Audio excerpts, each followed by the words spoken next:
नमस्कार बच्चों हमारे कुशवाहा। बच्चों आज क्लास 12 की फिजिक्स का एक ऐसा टॉपिक आपको पढ़ाएंगे जो बोर्ड एग्जाम की दृष्टि से बेहद इंपॉर्टेंट है और इस टॉपिक से रिलेटेड बोर्ड एग्जाम में कोई न्यूमेरिकल 100% आ जाता है बच्चों। ठीक, तो बच्चों आज का हमारा टॉपिक ये है कि तीन बिंदु आवेशों से मिलकर बने निकाय की स्थितिज ऊर्जा क्या होती है। ठीक, और इसके सूत्र का निगमन कैसे किया जाता है, इसका सूत्र कैसे निगमित होता है, एकदम आपको हम आज के लेक्चर में बिल्कुल डीपली बताएंगे और डिटेल में बताएंगे बच्चों। आखिरकार ऐसा होते कैसे है बच्चों। इसका जो पिछला लेक्चर था जिसमें हमने आपको बताया था कि दो बिंदु आवेशों से मिलकर बने निकाय की स्थितिज ऊर्जा के सूत्र का निगमन हमने कराया था, उस लेक्चर का लिंक बच्चों हमने इस वीडियो के नीचे डिस्क्रिप्शन में दे दिया है। आप पहले उसे देख लें, बहुत इंपॉर्टेंट है वो वाला लेक्चर। इसके बाद बच्चों आप इसे देख लेंगे। ठीक, तो बच्चों मैं आपसे वादा करता हूँ, मैं आपको कुछ इस कदर पढ़ाऊँगा कि आप ज़िंदगी में इसे भुलाने से नहीं भूल पाएंगे, क्योंकि बच्चों जैसा मैं वादा करता हूँ निभाता जरूर हूँ। आप मेरी हैबिट को समझते हैं अच्छे से।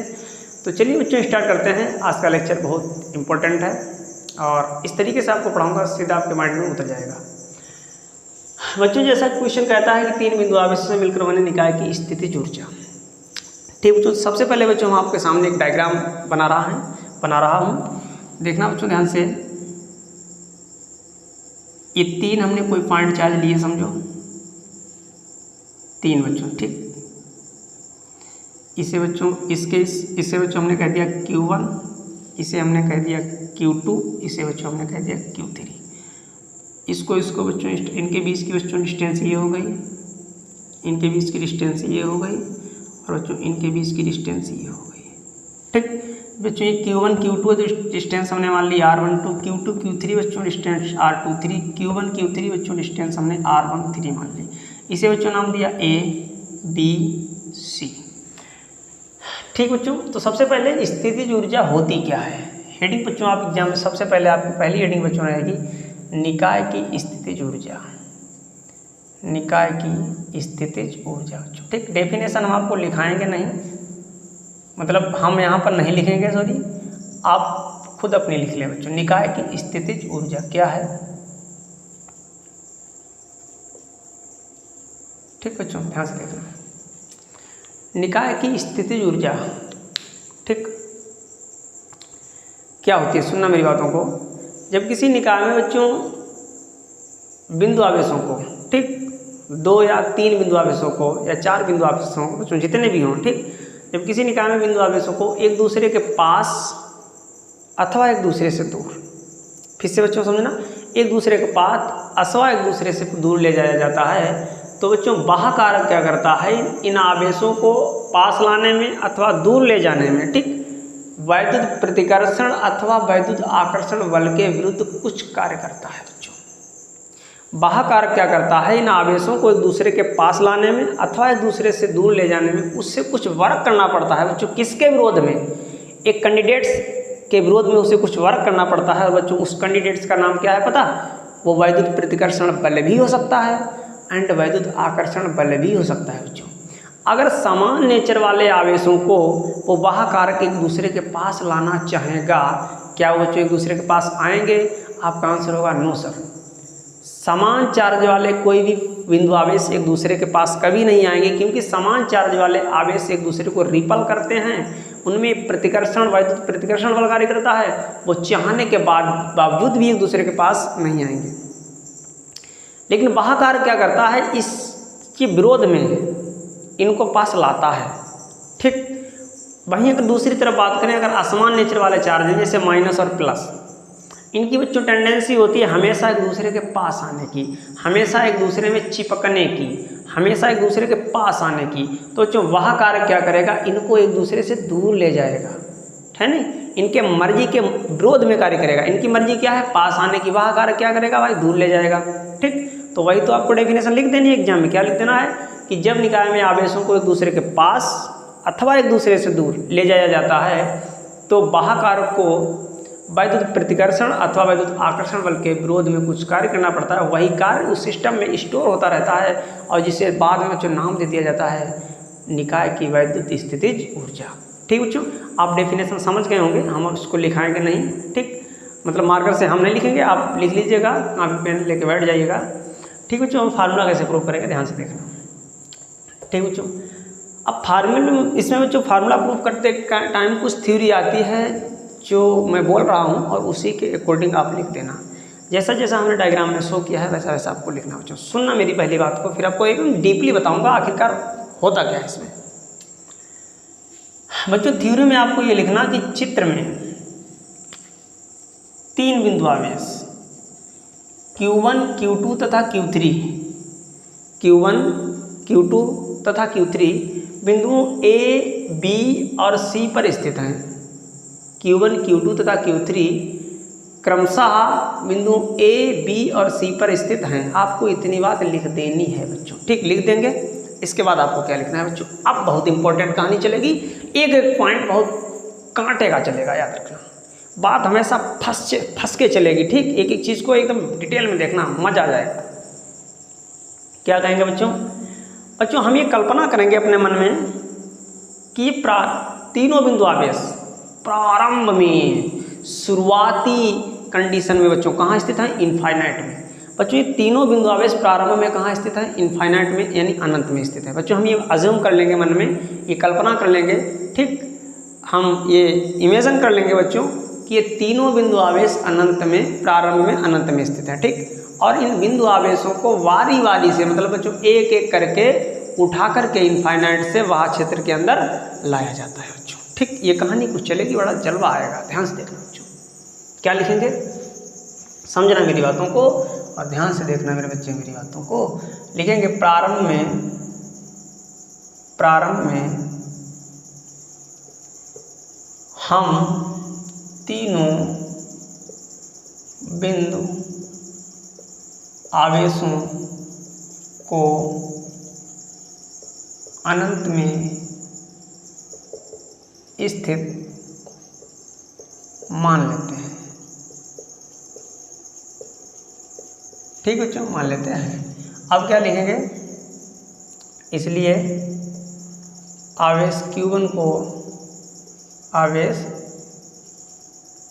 को, ठीक बच्चों, अनंत से, ठीक, अनंत से वह क्षेत्र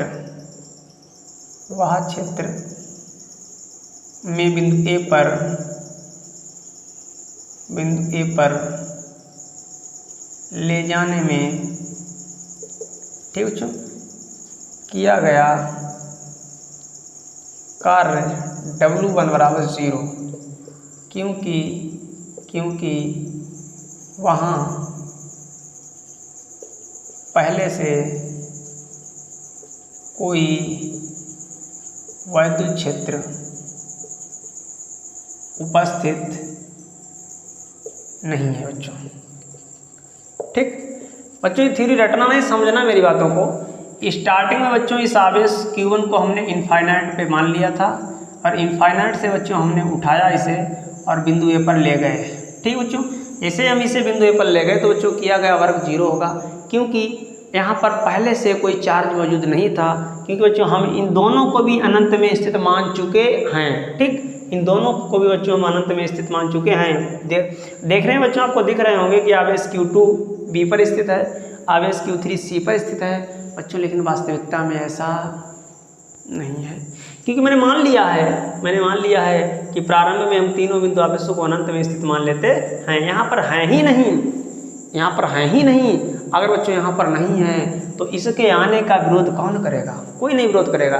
भाई आप जिस कुर्सी पे, एक कुर्सी फर्ज करो पड़ी है, ठीक, उस कुर्सी पे पहले से ही कोई नहीं बैठा हुआ है, तो कोई बंदा जा रहा है, आराम से बैठ जा रहा है, मौज काट रहा है, भाई उसका कोई विरोध करेगा, नहीं करेगा ना, शुरुआत में उसका कोई विरोध नहीं करेगा। लेकिन जैसे ही दूसरा बंदा उस कुर्सी पर बैठने के लिए जाएगा तो चूंकि एक बंदा ऑलरेडी बैठा हुआ है, वो उसका विरोध करेगा, वो कहेगा नहीं बैठने दूंगा, है नहीं बैठने दूंगा, भाई विरोध होने लगेगा। तो स्टार्टिंग में यहाँ पर पहले से कोई मौजूद नहीं था इस पूरे क्षेत्र के अंदर, पूरे फील्ड के अंदर, तो इस Q1 चार्ज का कोई विरोध करने वाला नहीं था। जब कोई विरोध करने वाला नहीं था तो किया गया वर्ग बच्चों क्या होगा, 0, ठीक, क्योंकि डेफिनेशन हमने क्या बताया, वही कार्य ऐड होता है सिस्टम की स्थिति जड़ को फाइंड करने में जो मतलब वैद्युत प्रतिकर्षण अथवा वैद्युत आकर्षण बल के विरोध में करना होता है, ठीक, कहानी समझ गए। अब बच्चों क्या करता है, आवेश Q1 ठीक बिंदु B पर एक पोटेंशियल जनरेट करता है बच्चों। क्या लिखेंगे, अब आवेश Q1 के कारण ठीक R12 दूरी पर बिंदु B पर उत्पन्न विभव क्या बच्चों रहेगा, B1। आवेश Q1 के कारण बच्चों B1 1/4πε0 Q1 बटे R12 वोल्ट। ठीक बच्चों, अब क्या करेंगे बच्चों, यहाँ पर B1 पोटेंशियल जनरेट कर चुका है। ठीक, बिंदु B पर बच्चों कौन आ चुका है, B1। और B1 का बच्चों पोटेंशियल क्या है, B1 = 1/4πε0 Q1 बटे R12। ठीक बच्चों, अब आवेश Q2 को बच्चों हम कहाँ पर मान लेंगे, इनफाइनाइट पर। ठीक, इनफाइनाइट पर बच्चों पोटेंशियल क्या होता है, 0 होता है। इनफाइनाइट पर बच्चों पोटेंशियल क्या होता है, 0 होता है। सभी साइंटिस्ट लोग ये कहते हैं बच्चों इनफाइनाइट पर पोटेंशियल 0 होता है। ठीक बच्चों, सबसे पहले आप इसका बच्चों स्क्रीनशॉट ले लें। ठीक, ले लिया होगा। चलिए, अब बच्चों इनफाइनाइट पर पोटेंशियल क्या होता है, 0 होता है। ठीक, तो देखिए ये आवेश Q1 R1 दूरी पर बच्चों कितना पोटेंशियल जनरेट करेगा, B1 = 1/4πε0 Q1 R12। बच्चों ये वाला चार्ज यहाँ पर पोटेंशियल जनरेट करेगा। अब बच्चों इस चार्ज को उठा करके हम बिंदु B पर ले गए, समझो यहाँ पर बच्चों ले गए। ठीक, तो इस वाले चार्ज की वजह से जो पोटेंशियल जनरेट हुआ बच्चों, इसने इसका विरोध किया। तो ऐसे केस में बच्चों किया गया कार्य क्या होगा, W2 हमने मान लिया। तो W2 बच्चों हमें यहाँ पर फाइंड करना पड़ेगा। ठीक, कार्य होगा क्योंकि बच्चों अब ये वाला चार्ज इसका विरोध करेगा। ठीक, तो बच्चों कार्य W2 होगा, हम लिख रहे हैं बच्चों सीधे सीधे। अब आवेश Q2 को अनंत से बिंदु B तक ले जाने में वैद्युत प्रतिकर्षण बल के विरुद्ध किया गया कार्य W2 है। इसलिए बच्चों कैसे लिखेंगे, हमने स्टाइल क्या होता है बच्चों, पोटेंशियल डिफरेंस में मैं आपको पढ़ा चुका हूँ। ये बच्चों प्रारंभिक स्थिति है, प्रारंभिक स्थिति, और ये वाली बच्चों कौन सी स्थिति है, अंतिम स्थिति। बच्चों जहाँ पर आया बच्चों ये कौन सी स्थिति है, अंतिम स्थिति, अंतिम स्थिति बच्चों। ठीक, तो प्रारंभिक स्थिति से चले थे बच्चों और अंतिम स्थिति में आए, तो लिखने का स्टाइल क्या होगा बच्चों, अंतिम स्थिति माइनस प्रारंभिक स्थिति = अंतिम माइनस प्रारंभिक। ठीक बच्चों, किया गया वर्क बटे जिस चार्ज को ले गए वो।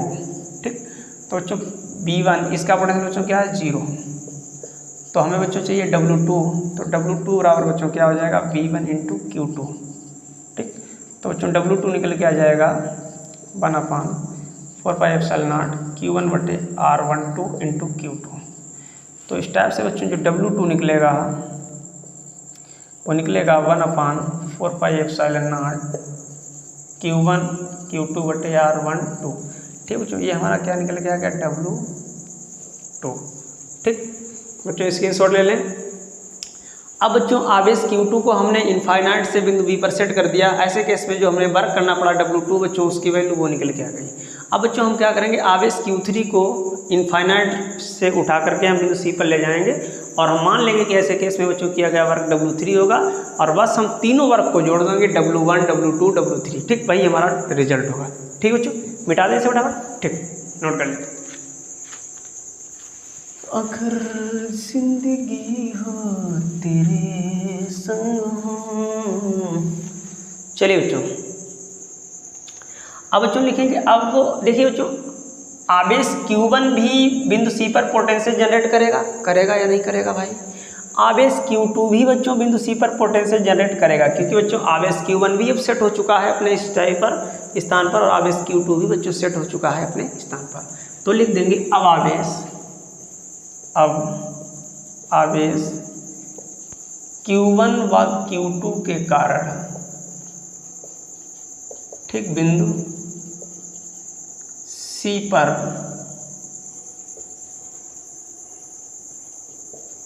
उत्पन्न विभव। तो बच्चों दो चार्ज है Q1 Q2, तो विभव को बच्चों हमने मान लिया V1 2, ठीक। Q1 मतलब 1 मतलब Q1 2 का मतलब है बच्चों पहले और दूसरे चार्ज की वजह से, ठीक। V1 2 क्या बन जाएगा बच्चों V1 प्लस V2। तो बच्चों V1 की वैल्यू क्या थी 1/4 pi epsilon not Q1 upon R12। बच्चों V2 क्या था 1/4 पाई एप्सिलॉन नॉट, ठीक बच्चों। V2 1/4 पाई एप्सिलॉन नॉट, और इसकी वजह से बच्चों क्या रहेगा Q2 अपान R23, ठीक बच्चों। इस टाइप से चार्ज निकलेगा। तो बच्चों कॉमन क्या है इसमें 1/4 पाई एप्सिलॉन नॉट, ठीक। अंदर क्या रहेगा Q1 बटे R12 एंड Q2 बटे R23 बच्चों, ठीक। अब बच्चों क्या करेंगे हम आवेश Q3 को इनफाइनाइट पे मानेंगे, ठीक। और इनफाइनाइट में बच्चों पोटेंशियल क्या होता है 0 होता है। इस चार्ज को उठाकर बच्चों यहाँ पर लाएंगे, तो ऐसे कैसे बच्चों किया गया वर्क W3 होगा, ठीक। हम W3 फाइंड करेंगे, तो लिख देंगे अब आवेश Q3 को अनंत से उठाकर, ठीक, बिंदु C तक ले जाने में किया गया कार्य W3 है बच्चों, ठीक। तो बच्चों लिखने का स्टाइल मेरा क्या है प्रारंभिक स्थिति, और ये बच्चों क्या है अंतिम स्थिति, ठीक बच्चों, अंतिम स्थिति। तो बच्चों अंतिम स्थिति में विभव क्या बना V1 2 बच्चों। यहाँ पर विभव क्या है समझो V1 2 बच्चों, यहाँ पर विभव क्या है बच्चों V1 2, ठीक। तो लिखने का बच्चों चाहो तो V1 2 की हम वैल्यू पुट कर दें बच्चों, ठीक। बिंदु C पर बच्चों कितना पोटेंशियल टोटल जनरेट हो रहा है V1 2 इक्वल टू, बहुत लंबा है बच्चों टर्म, तो अब V1 2 ही हमने शो कर दिया क्योंकि उधर बच्चों जगह कम है। तो लिखने का स्टाइल बच्चों होगा अंतिम V1 2 माइनस प्रारंभ V इनफाइनाइट इक्वल टू किया गया वर्क बटे जिस चार्ज को ले गए वो, ठीक बच्चों। ऊपर से मिटा दें हम इसे, चलिए मिटा रहा हूँ।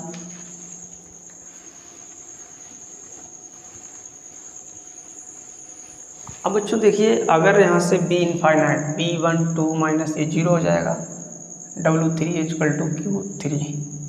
तो बच्चों यहाँ से W3 निकालूँ तो ये हो जाएगा V1 2 इंटू Q3, सही।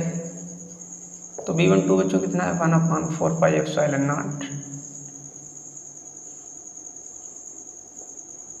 अभी बताया था बच्चों Q1 बटे R12 प्लस Q2 बटे R23 है नहीं, Q1 बटे R13 होगा बच्चों यहाँ पर,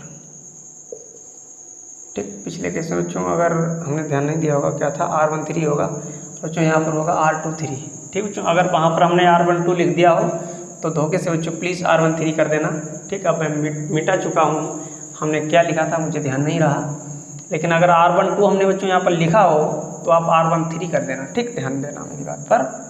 तो बच्चों हमारा टोटल किया गया वर्क और इंटू बच्चों क्या होगा Q3। तो बच्चों अब हम Q3 के अंदर गुणा करेंगे तो ये हो जाएगा Q1 Q3 बटे R13 प्लस Q2 Q3 बटे R23, ठीक बच्चों। अब हम लिखेंगे टोटल वर्क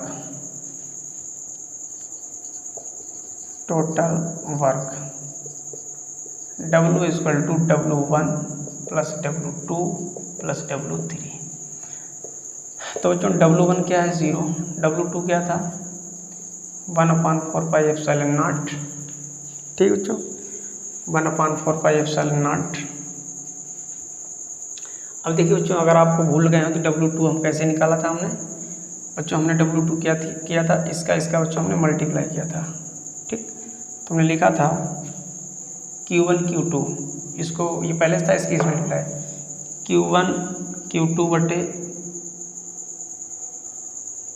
R12 और W2 बच्चों क्या है, सॉरी W2 हो गया बच्चों, W3 क्या है 1/4 पाई एप्सिलॉन नॉट, ठीक, Q1 Q3 बटे R13, Q2 Q3 बटे R23,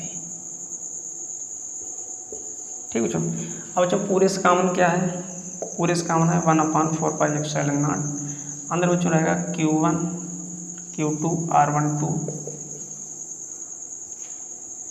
Q1 Q2 बच्चों R12, Q1 Q3 R13 और Q2 Q3 R23, ठीक बच्चों, नोट कर लें बच्चों इसे। और बच्चों यही किया गया वर्क हमारा क्या कहलाएगा, यही बच्चों किया गया वर्क हमारा क्या कहलाएगा, स्थितिज ऊर्जा। तो बच्चों हम लिख देंगे नई लाइन से, जरा बच्चों मिटा दें हम इसे, बच्चों हम लिख देंगे इसलिए U बराबर W, तो बच्चों W क्या आया 1/,